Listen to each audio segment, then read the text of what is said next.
Hola Vinaka, welcome to Closer. Across the seas around the globe, the Global Environmental Advocacy organization Greenpeace's vessel Esperanza came to our shores last week. It is here in the Pacific on a mission to conduct studies on tuna and fisheries and promote its ocean-friendly campaigns. Tonight on the show, we look at their activities and how this ties in with the Pacific. MY Esperanza, the words mean hope in Spanish.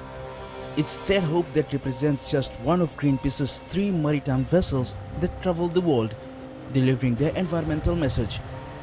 Crossing the oceans and seas from one region to another, Esperanza is carrying hopes of protecting the environment from actions that pose a threat to human survival in a long term. Esperanza began its journey to the Pacific from Taiwan months ago, crossing the high seas in the west of Palau, transiting through Vanuatu and finally docking at the King's Wharf in the capital. She is here on a mission to document tuna fishing in sea pockets between Fiji and Vanuatu. And what we're looking at is the type of fishing, who is fishing, and what are they catching? These are really important questions, and are they reporting in? Is anybody tracking where they're fishing? Esperanza has embarked on various campaigns for more than a decade now. It can travel to anywhere on the globe, delivering its environment messages. Very few governments have the infrastructure capable of going into the middle of the ocean and to see who is fishing there. For example, there's the longliners down off Antarctica. Nobody has the capacity to send ships down and monitor and see what they are doing and the destruction they are causing to a tooth fishery, for example. The nature of Greenpeace's work sometimes finds them at the heart of international disputes and major confrontations. One of the major recent highlights of the largest Greenpeace fleet has been confronting the whaling ships in the Southern Ocean. Where we put our crew in the small inflatables between the whales and the harpoons. It's called a direct action, when we try and stop something from happening, because we've talked about it so long and no action has been taken. So that is the direct action. It's symbolic, but it's real too, because we actually go and put ourselves in the line. And that is a typical example of the sort of work that this ship would have done because of its ice class. Putting themselves in harm's way is an occupational hazard that all Greenpeace volunteers, activists and crew members have come to accept. There's 2 types of fishermen. There's the type that actually welcomes you on board and is very happy for you to come on board and spend time and show you everything. And there's the other type of fishermen, and they just throw things at you. They're shackles, rocks, because they use rocks for weighing down some of the lines in the long lining. They throw rocks. I mean, we've had one of our crew members with a grappling hook, a fish hook, right through his leg, and the boat towed with his leg through an action that was in the Mediterranean by the French fishermen. However, even situations like those doesn't dampen their spirit to fight for the environment. This speaks volumes for the passion that Greenpeace volunteers have in protecting Mother Nature. I think we have to remember that it's our duty to protect the world. We all live on the same world. We have to protect it. We cannot keep going as we are doing now. It's our own duty. It's the place where we live. We gotta take care of that. I really care about what I do. It's why I started studying environmental science in the first place, because it was something that I thought needed to be worked on. It's something that was missing from the world. And so it's really kind of fulfills all the things that I want to do, to be working for the environment. Because you feel like you're actually doing something and you make a difference. Their approach to any campaign is mostly peaceful, although many foreign governments will sometimes argue otherwise. A peaceful protest is, well, as it says, it's a way of carrying yourself in such a way that you are not a threat to the other people. So we always need to imagine how the person that we are trying to communicate to sees us. So it's body language, it's intention, and it's a willingness to work together rather than just hard confrontation. Sometimes it's your confrontation with the opposing parties, but sometimes they agree with you. So I have found myself in that situation, which I'm on the other side, and we have a really direct confrontation.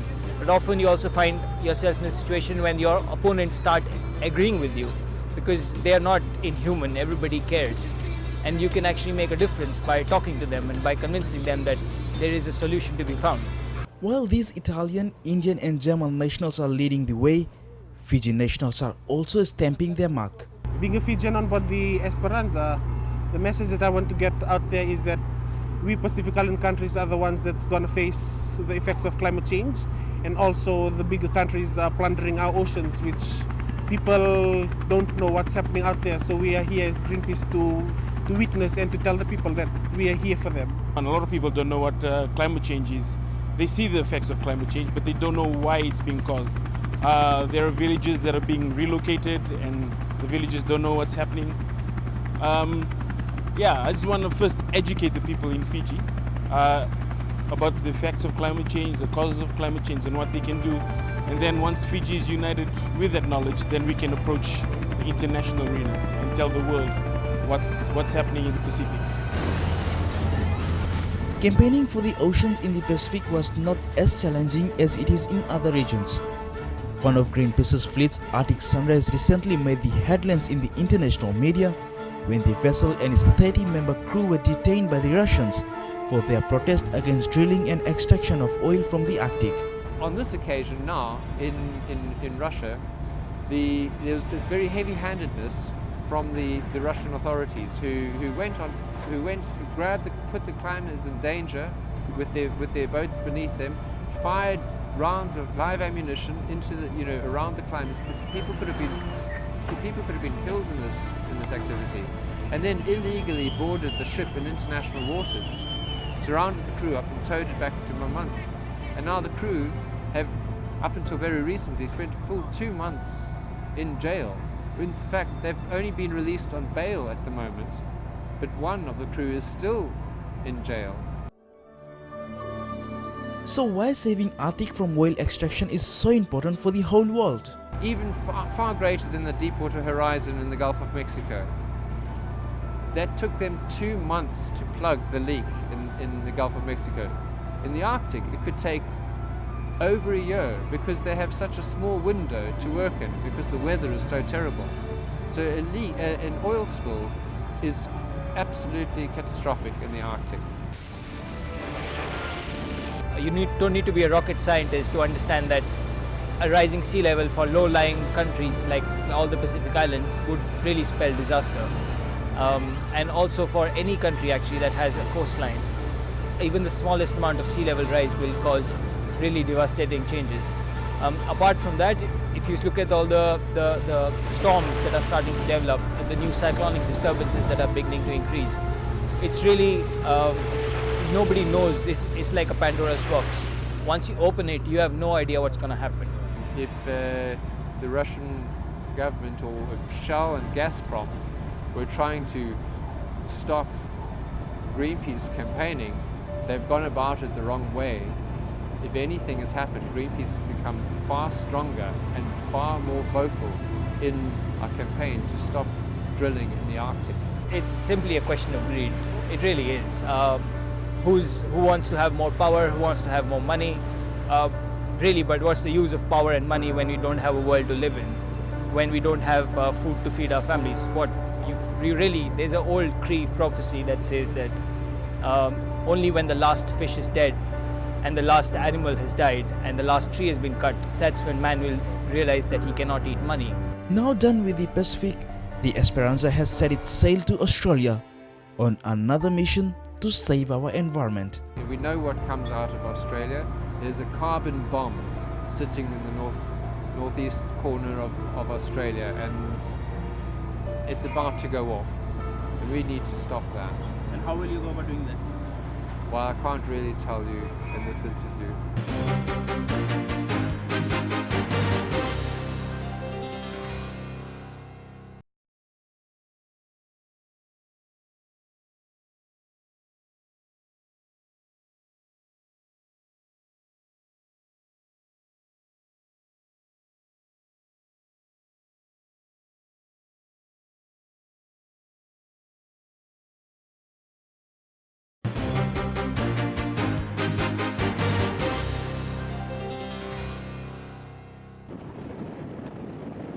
Now let's talk about the purpose of Esperanza's visit to the region. The Esperanza conducted studies on tuna fisheries between Fiji and Vanuatu Sea Pocket. Close to 60 tuna boats were found fishing in this part of the region. They all had licenses, so they were all legal to be with there. Some, but mostly they're from China. But the thing is, they're old ships, and there's a huge amount of impact on the tuna fishery, and we need to adjust that. Of these 60 longline vessels, 30 were high seas only vessels, which is quite a worrying trend for us, because as we've seen over the last 5 years, statistics have shown that there's been a rapid expansion in legal longline vessels operating out in the high seas over the last 5 years. So there's been an increase in effort in international waters. 2012 was a record-breaking year for the region when it comes to tuna fishing. A staggering 3,600 longline boats and 297 per-seine boats raked out close to 2 million tons of tuna from our Pacific waters. Greenpeace is now proposing the Western and Central Pacific Fishing Commission to implement policies that will see less vessels entering the region to catch tuna. Greenpeace recommends that there, first of all, needs to be a cap or a freeze placed on fishing vessels, both per-seine vessels and longline vessels, which constitute very significantly the makeup of the fishery in the Pacific.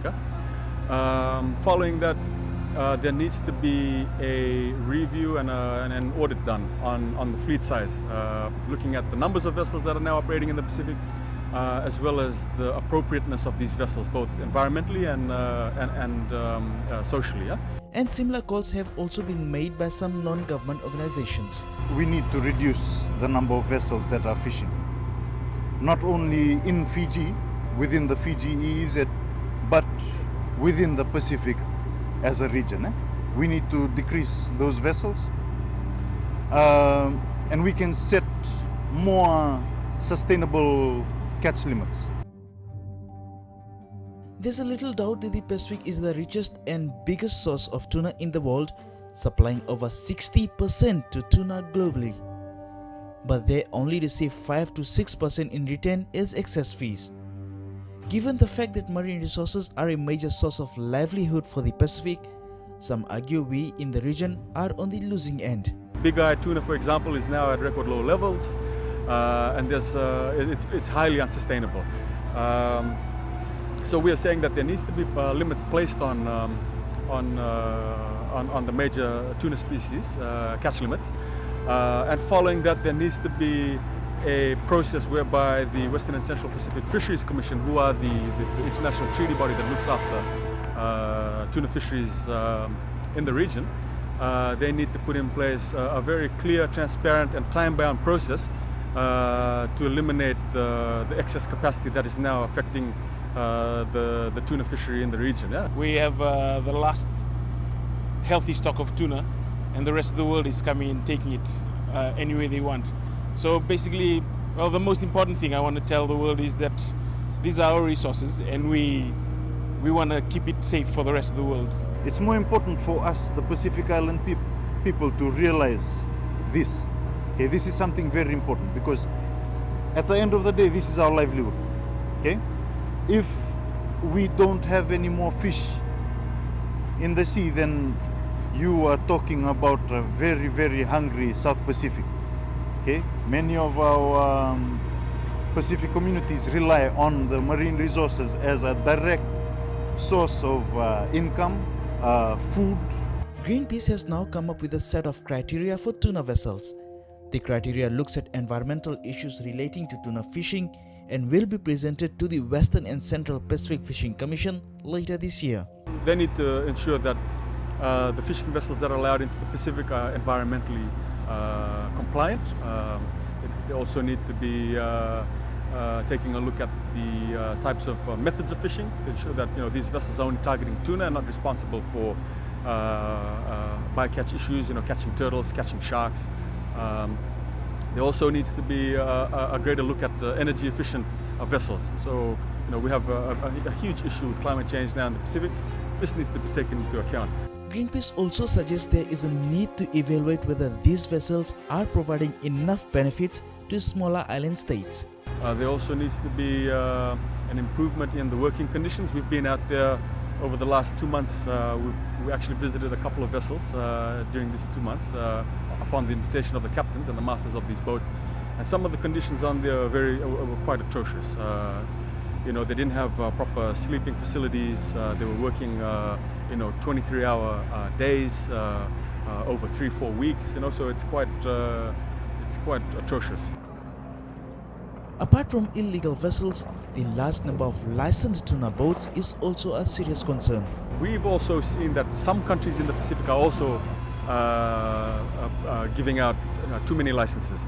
So what we're saying in our report is that there needs to be a concerted effort by all members of the WCPFC to ensure that there needs to be a freeze on, first of all, total number of vessels that are entering the fishery, as well as look at reducing that number. Now, whether the reduction takes place in the high seas, or whether this reduction takes place within the exclusive economic zone, it's a matter of discussion at the WCPFC. We can't have too many boats trying to catch a small number of fish. These vessels trying to earn money will obviously catch more than they're supposed to get. The Western and Central Pacific Fisheries Commission is still working on to establish a sustainable limit and target reference points. These are the quotas set at the international level. Once these are set, then the criteria for how these are distributed then comes into play. So at the moment, the WCPFC is struggling to come up with a region-wide quota, setting limits and target reference points. So we are saying that Greenpeace is urging that the Commission, with utmost urgency, needs to progress work to establishing the target limit reference points now. And whilst they're setting and establishing the target limit reference points, they also need to put in place the criteria that will establish also what type of vessels are also out there catching tuna. We need to be selfish at one point in time, and I think this is the point in time where we should start being selfish about our future.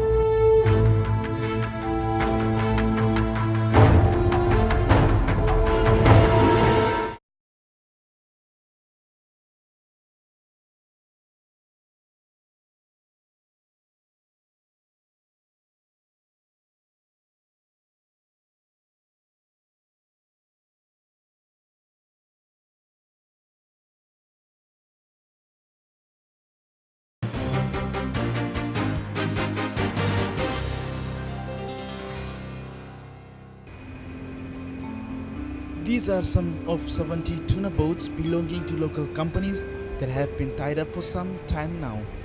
The Fiji Tuna Boat Owners Association is attributing this to a drastic drop in tuna catch recently. Many are domestic vessels that will, in my opinion, not ever go fishing again, because all the cause of this problem is not going away. The cause of this problem, overfishing by Asian fishing boats, and more specifically by subsidized boats that have been paid by their state to continue fishing even though there's no fish, they all continue.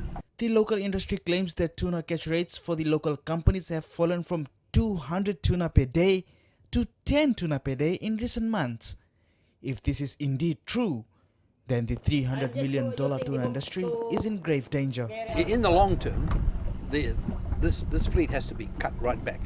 Now, the chances of that happening in the next 10 or 15 years is in my view, very little. Certainly, there's going to be no short-term answer to this thing. And we have a short-term problem. All the boats that are still fishing need to keep fishing. And we're more concerned how we're going to survive the next 6 weeks, let alone the next 6 years. Fiji Fish itself has begun to tie their boats up. We're pretty well the last company that's kept their boats all going, but we can no longer do that. And we're gradually shutting down our boats as they come in now. We'll tie them up one by one. But the Department of Fisheries has a different view and believes otherwise. At the moment, nothing, no a status report has been released to say that it has declined drastically in terms of stock. However, when we think of sending a vessel out, there are other things that are in play. One, it may be the cost of operation, the fuel costs. The other is the market cost, and the other is the supply cost for sending your vessels out at sea. The Department of Fisheries is implementing its own tuna management plan and strategies, such as vessel monitoring systems, in the hope of making the industry sustainable, not just for now, but also into the future. The vessel monitoring system allows Fiji to look at all vessels that are within its waters, whether they are Fiji flag vessels, the one that operate out of Fiji, in Fiji, or foreign vessels that come from outside and either transit through Fiji or come to visit our ports. The other thing that we have, the other mechanism that we have, is the use of surveillance assets. This is done through the collaboration we have with the Navy, patrol vessels that actually go out into Fiji's EEZ to actually board vessels and actually see if vessel activities are in line with what needs to be followed when in Fiji waters. However, like any other government agency, the Fisheries Department has its own unique challenges. A critical necessity now is the proper legal framework to support the work they do. We actually have the framework, but through developments, some of the framework, the legal framework that we have may be outdated, and we need to constantly review and actually make these changes. The other one we were discussing is policy. We need to change policies as well, because full time these are some of the things that are affected. And also in terms of the development, expansion happen, and when expansions happen, we need a workforce that could better monitor these activities. The total allowable catch at the moment approved by the department in Fiji waters is 15,000 metric tons of tuna. Plans are afoot to further reduce this number. The number of licenses also issued to the tuna boat companies have been reduced to 50. It used to be 70, but at the moment, due to the need to reduce license cap to address the importance of sustainability, Fiji is looking to reduce it further to 50. And at the moment, the department is looking to actually address this important issue. While we welcome that cutback, it will actually have no effect on the short term, because whilst Fiji is doing its best to manage what goes on within Fiji waters, we are being surrounded by gross overfishing, and so what Fiji is doing to try and help the situation is being offset grossly by what goes on around us. The Fiji Tuna Boat Owners Association says these measures put in place now will have a very little immediate impact on the industry. In terms of dollars, it costs about $7,500 a day to put a tuna boat out. Currently, the tuna boat is earning $2,800 per day at a cost of being out there at $7,500. So, you know, when you've got 10 boats out there as we do, and we're losing $70,000 a day, so it's just not anything that we can continue. In its effort to revive this industry, the association has also put up a proposal to the government for consideration. We wouldn't want to discuss them too much at the moment, because they're on the PM's table for consideration. But the proposals that we've put up are geared not to cost the country any money, not to cost the government any money. We're not asking for subsidies. We're asking for a rearrangement of the management situation, an improvement in management situation, and we've put some options up that, in our view, we believe could work, but they would have to be instituted immediately.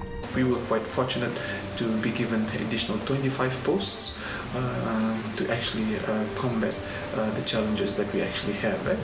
This was done through the budget that was announced, and we are able to have enough manpower. The other thing that we are trying to do is to rake in all line ministries and line agencies that we could work with. It's just very, very disappointing, you know, after building this industry for 35 years and training people and developing markets and developing that the whole thing would come crashing down because of lack of attention, mismanagement and gross overfishing, that this whole industry and the employment situation will be lost to Fiji. That is the show for tonight. Please do tell us what you think about the show by simply emailing us at closeup@fijitv.com.fj. You can join us same time next week. Till then, good evening.